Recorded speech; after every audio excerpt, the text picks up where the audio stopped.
Shalom. Call Halal Yahweh Bashem Hawashai Bahashem Rakakwadash.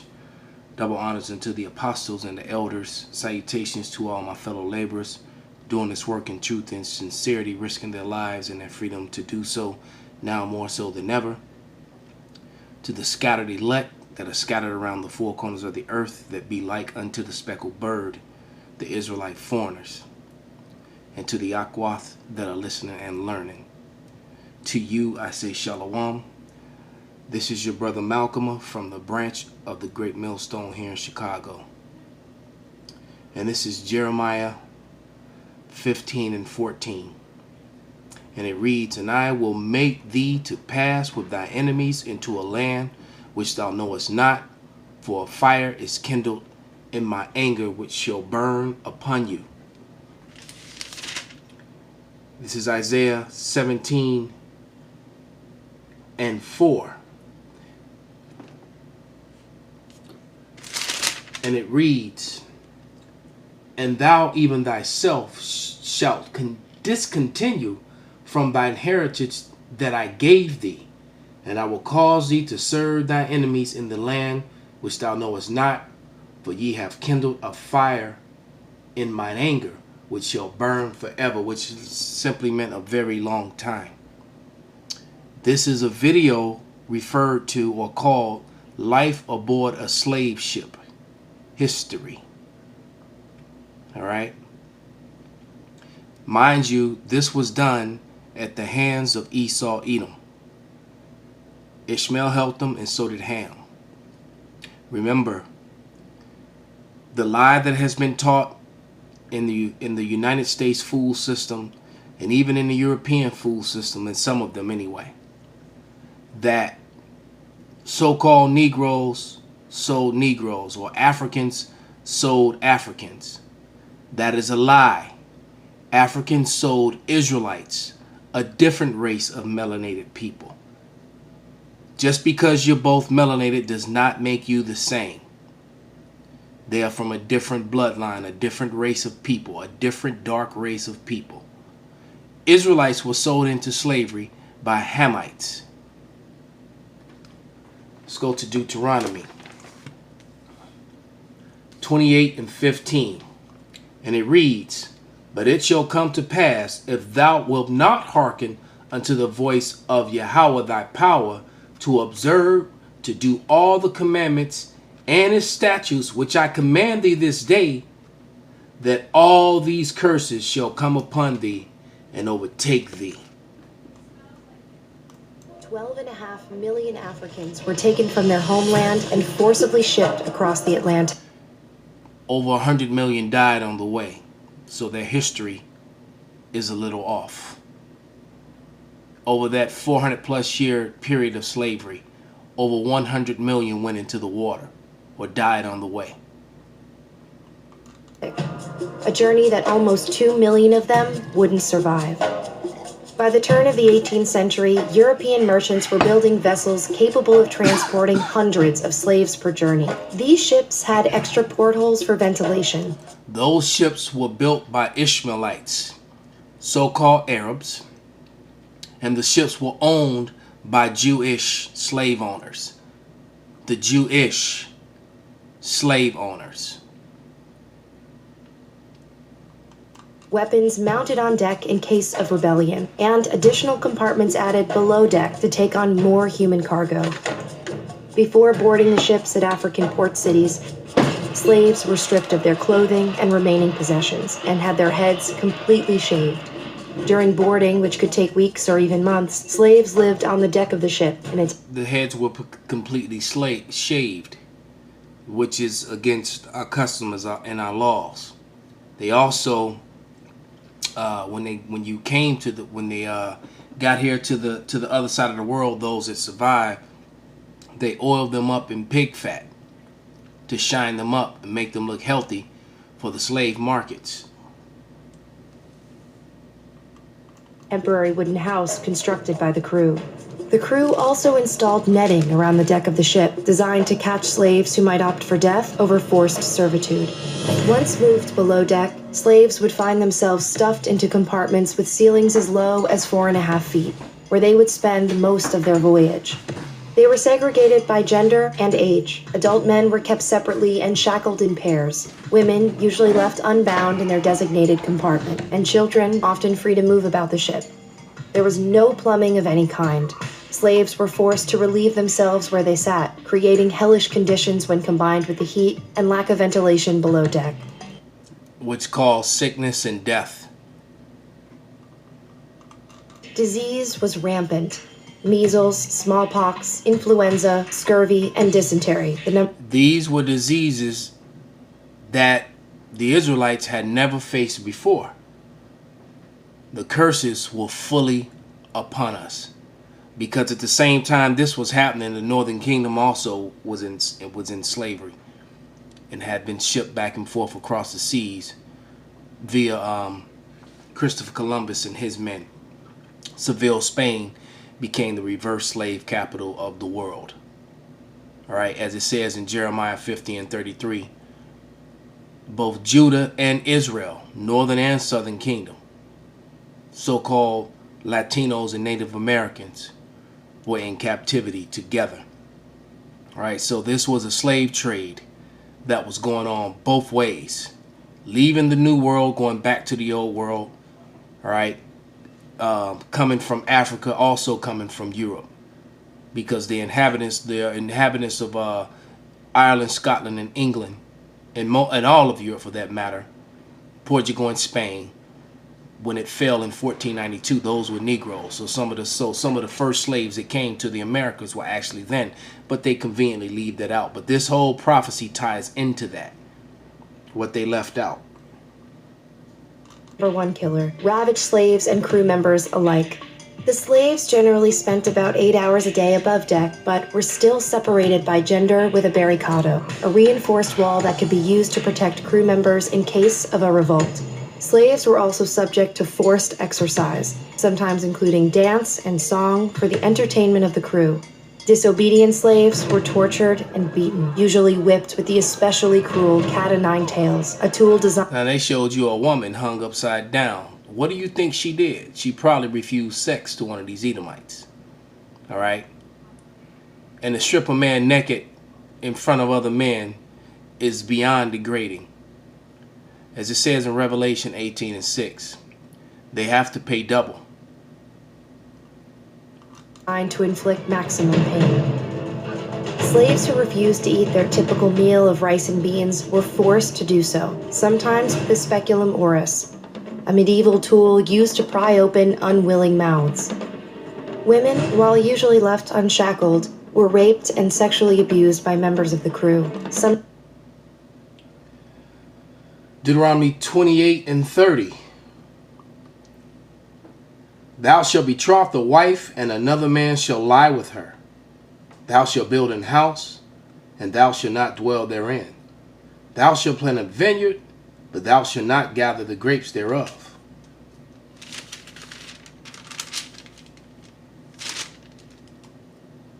Times arriving in the New World carrying the children of their attackers. Those are the tares. All right, the wheat and the tares.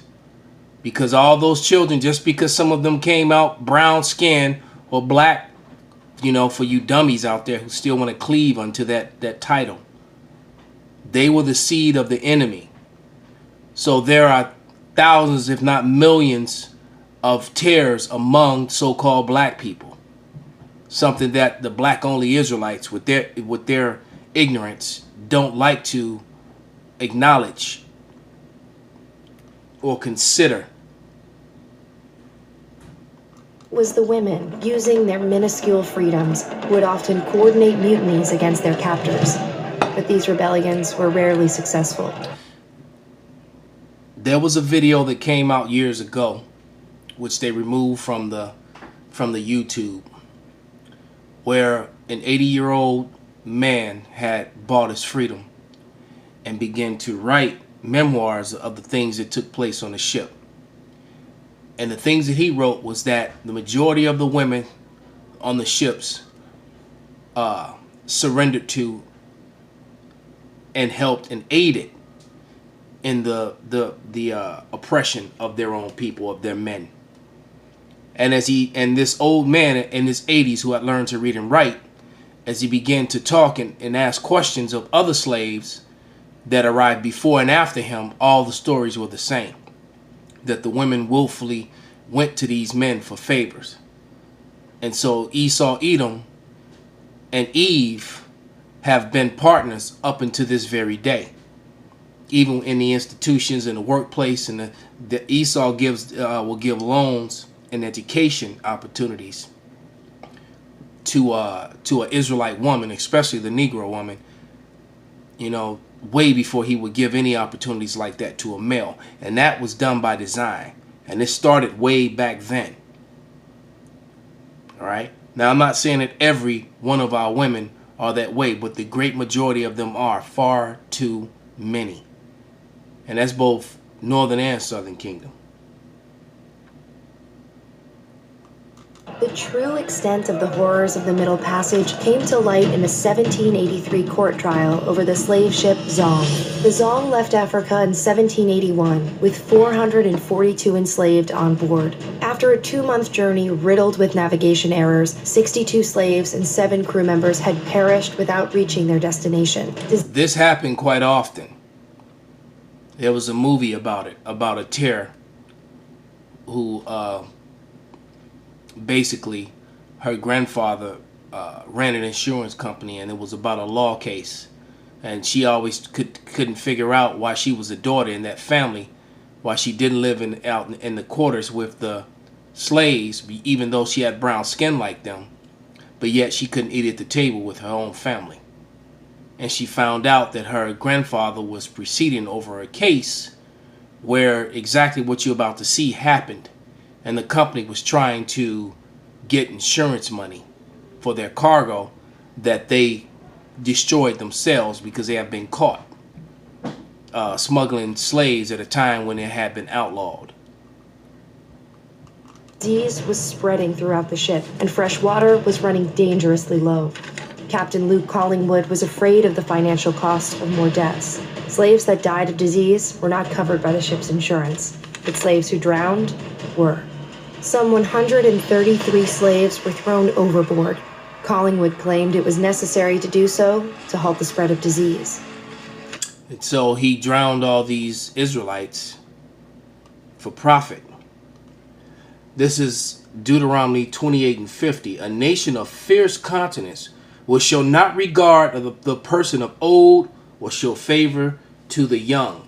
So they drowned everyone, chained together. And in the good depiction of that, it shows you that in the movie Amistad. All right, it showed you that in the movie Amistad, how they just threw them all in the water and with a big heavy rock, and then just let gravity snatch them all off the boat into the deep. As a matter of fact, so many slaves went into the water that it forever changed the pattern, the migration pattern of the great white sharks. The great white sharks still swim the Middle Passage to this day as a result of that. All right? At the trial between the Zong's owners and their insurance company, the owners argued that because it was legal to kill sick animals for the health of a ship, it was legal to treat infected slaves the same. The court agreed. But the trial itself exposed the horror. So all these Edomites were in agreement that you were just animals. And their children benefited from these actions to this day. A lot of those businesses became your banks, like Chase Bank, Wells Fargo, Bank of America. You know, your universities that got built. All this, the White House itself was built through free slave labor. America was built. As a matter of fact, the stock market was started off the backs of slaves. Horrors aboard the Zong. The story was republished by British abolitionists with the name of the ship redacted, meant to show that this tragedy could happen on any slave ship across the Middle Passage. 24 years after the Zong trial, the slave trade was outlawed in both Great Britain and the United States. It would take England another 26 years, and the US another 58, plus a civil war, before the practice of slavery was banned outright.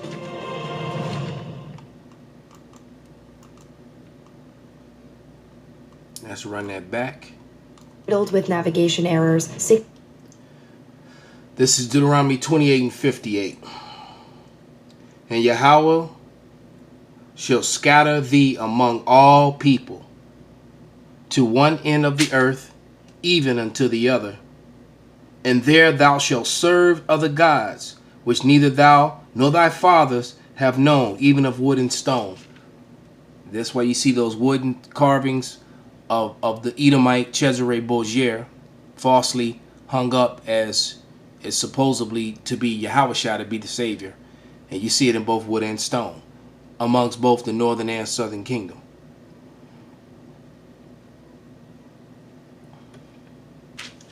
And it reads, this is Deuteronomy 28:65.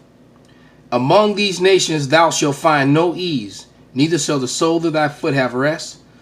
But Yahweh shall give thee there a trembling heart and a failing of eyes and sorrow of mind. And that's typically what's going on here in the Americas and around the earth where all the Israelites are.